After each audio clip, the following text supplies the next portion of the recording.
of course, always have to check. Alright, so what I wanted to say, Take off the hat, it's impolite. but I like it. So there was a time, a couple of months back, no years, 2013 maybe, where I was living in the Bavarian forest and my partner at the time, not anymore, was living in the Netherlands, in the south of the Netherlands. And it was about 700 and something kilometers. And sometimes, I would, do like car sharing. But I had a car, the only car I ever had in my life. And what I would do was then, you pick up people and they give you a bit of money and they share the ride and then you drop them off somewhere. And yeah, 700 kilometers, I don't really like driving that much because it's just sitting all the time. But in a way I also do. And there's always this method that I used where I said, right, you can look at the whole thing, oh my god, it's 700 kilometers. Or you set yourself like marks in between. So you don't say like, oh, it's 700, you say, right, so in 100 kilometers it's only 600 left. First of all, that's like manipulating yourself a bit because you say it's only 600 left, so that's 100 less. I mean, come on, that's just 1/7 done. So you can take that, put that on your stack of, finished, and that's it. And then you continue, and then maybe, oh, in 100 kilometers it's only 400, or in 200 kilometers, or you can even say, in 500 kilometers it's only 200 kilometers left, or 100 kilometers left.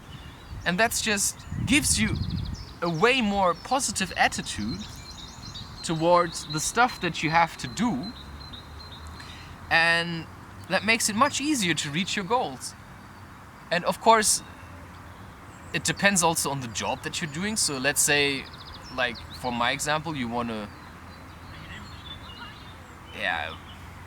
now I want to talk about writing books, but I mean, not many people have written books. So what is a good example?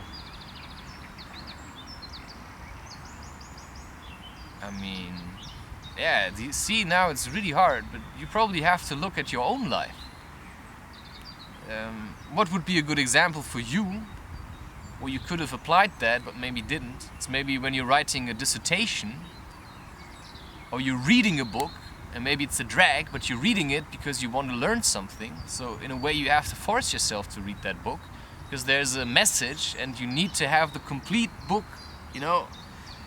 once read. So you have to put in the effort, so you can say, yeah. Well, reading books, it's a bit different. I think you can apply the same method. But you see, it's a bit confusing. Now I'm struggling because I'm thinking actually too much.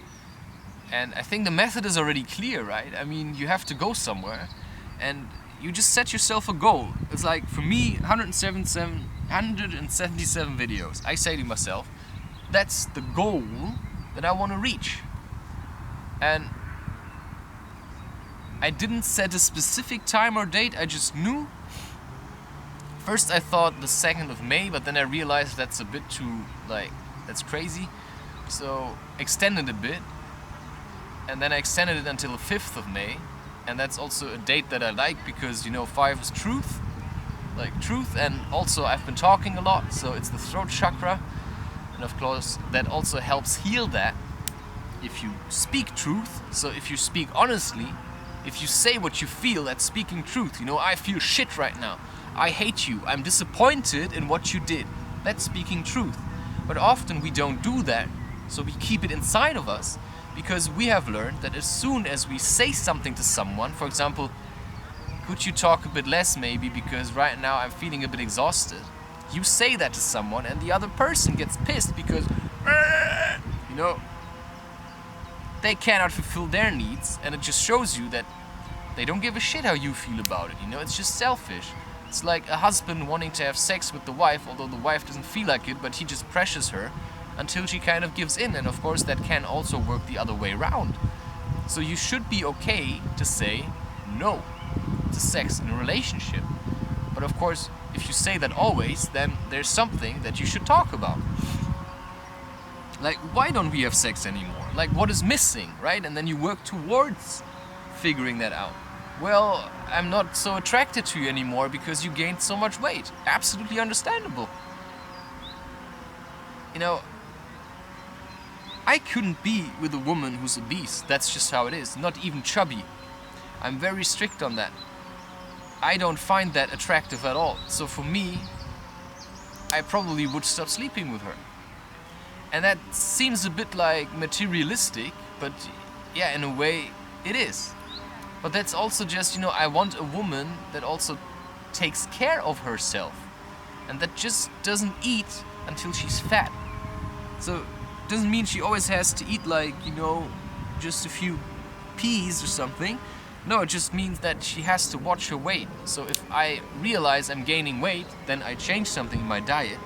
So I realize then, oh, I've eaten a bit too much sugar, so I eat a bit less. And that too can be, of course, goals that you set yourself. So you say now I weigh 10 kilos too much. And then you start losing weight, but you do it by changing your diet rather than doing like a temporary shift or something. No, you change your entire diet. And you're just, you know, observant of what you eat and what you put into yourself. And then you just figure it out, and then you can say, oh, already, you know, 2 kilos down. So only 8 left, and in 3 kilos I only have, I don't know, 4 kilos left, or I didn't calculate that right, but it doesn't really matter. The point is, don't always look at the whole thing, because it helped me now to just also calculate how many have I still left, and where did I start. Of course I started with 0, and now I was at one point at 89, and now I'm suddenly at 118. Like, how did I get there? I mean, it was quite a struggle. And then I looked at all the different locations I did, all the different kind of, you know, things I talked about, also what I discovered about myself, that I realized, you know, I really do love it, but I would like to stand on a stage. That's a realization I have for myself. And that's just how you continue then. And then it's just a way of pushing through and not giving up. And of course, maybe you don't manage. It's like the first time I said, you know, I'm not gonna masturbate for a week. After 3 days, I just crashed and masturbated. But then I also managed once 1 month, and then I managed also 6 months. But then there were sometimes times where I just crashed, and that's just usually when everything gets too much, and you just give in to the pressure. But right now I feel like, you know, in that case, no more excuses. I'm not doing that anymore. So now it's my job to keep up the habit of not masturbating and work instead. And that's what I'm trying to implement now also, right? If I keep myself busy and I work, I actually don't need to masturbate, because then I'm not frustrated, because I'm actually doing something, right? I'm taking energy and I'm transforming it. That's what you call then the transformation. Right. I don't know where I will continue to do these videos. At the moment I'm quite happy here, but of course you never know.